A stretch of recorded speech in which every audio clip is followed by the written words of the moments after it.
Hi, this is Harsh from the other side of the world, and you're listening to my podcast within 5 minutes.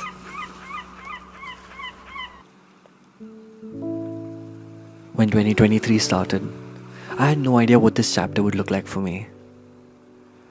I told myself that even though it would be a chapter of new beginnings, it would not be one with a new identity. I did not want to make any promises.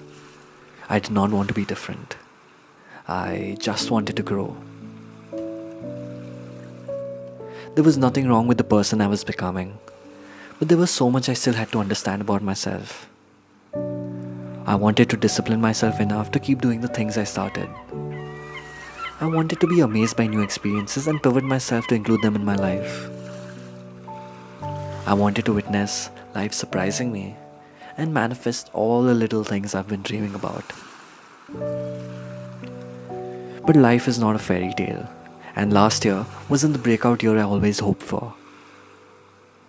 I wanted a bigger than life moment, but maybe I didn't want it enough. Maybe I wasn't ready for it. I fell behind in life last year, but so did someone else when they saw my life. For every step I took, someone was taking 2 steps, while a third person was waiting for the right moment. I was all 3 at different times of the year, and yet the feeling was still the same. No matter how much better life got, I never felt ahead, not even once. I was claustrophobic last year. There were days when I thought I was at my prime, and then suddenly it got hard to breathe. I choked. I didn't know why I was doing the things I was doing. It didn't make sense. The recoil was stronger than the thrust forward. The risk-reward ratio seemed skewed, and every attempt to escape the matrix pushed me deeper into the abyss. I almost gave up last year. I was ready to put a full stop to this podcast, my blog, and everything I did religiously because I no longer knew where it was headed. I thought I would figure it out along the way and it would be alright. But eventually, I reached the end of the road and had nowhere to go. More breaks, less consistency, and a dying fire. It felt like things were coming to an end because there was nothing left for me to pour. Is this the best use of my time? I thought. If time is a resource, would this investment yield benefits later in my life?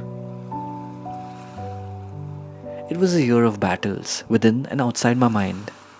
I was more perceptive to all the changes. I could feel more deeply.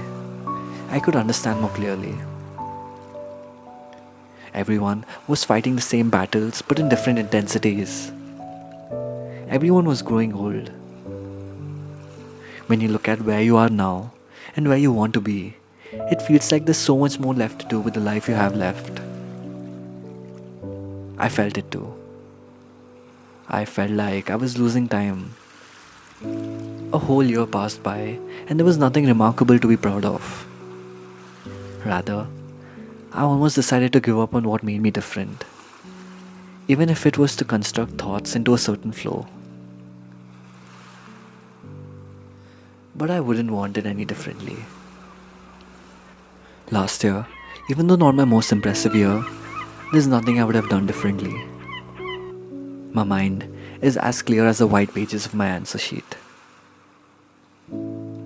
I cannot have back-to-back years of phenomenal progress. I'm only human. Not having the best year does not mean I've lost sight of my dreams. It means that I've expanded my capacity to absorb failures and rejection. Last year did what it had to do. It taught me how to navigate through the storm while keeping my ship afloat. It taught me that I have to sustain my hunger and patiently wait till I become capable of managing success the day it comes knocking on my door.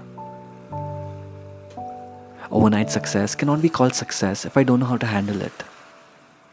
I will not be worthy of it if I have not fought for it.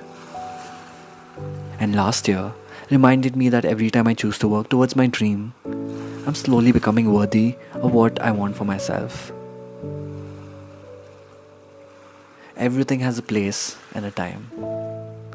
And I'm so grateful that everything that came my way this year happened exactly like it did. Every time I thought I was at my worst, it was to prepare myself for the best that was to come.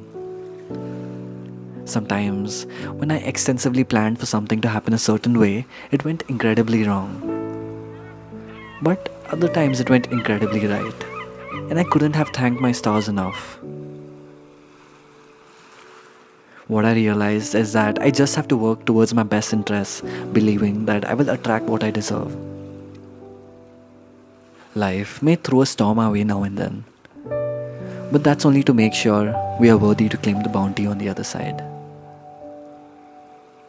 You see, I did not have phenomenal year, but I had my most constructive year. The maturity and growth you acquire from your darkest hours far exceed the rewards of the brightest hours. I believe that last year, all of us grew into mature human beings whose heart ached together as we saw horror being dropped into the lives of many. We grieved, but at the same time, we thanked our stars for the life we live. So let us not look at this past year with remorse and regret, but gratitude and appreciation for the life that is so dear to us. We may not have had the best year, but we certainly made the most of whatever we had at our disposal. Let's honor the experiences we've gone through to be here today. Let's promise that no matter where our paths take us, we will never stop trying to be better than yesterday. We lived another beautiful year on this planet, and it was better than the last. I hope you enjoyed this episode. Not every year is supposed to be the best year, but I know that with each passing year, we are getting better one day, one step at a time. We may not be where we want to be, but we can try to live to the fullest with whatever life we have left in us. We have so much to discover and so much to experience, so let's not settle. As 2024 dawns a new chapter, I pray that all the kindness that you have showered to me and the people in your life returns tenfold back to you. I wish you a warm and happy new year. As we come to the end of this episode, I would like to remind you that if you like what you hear, I hope you can take the time to rate this show.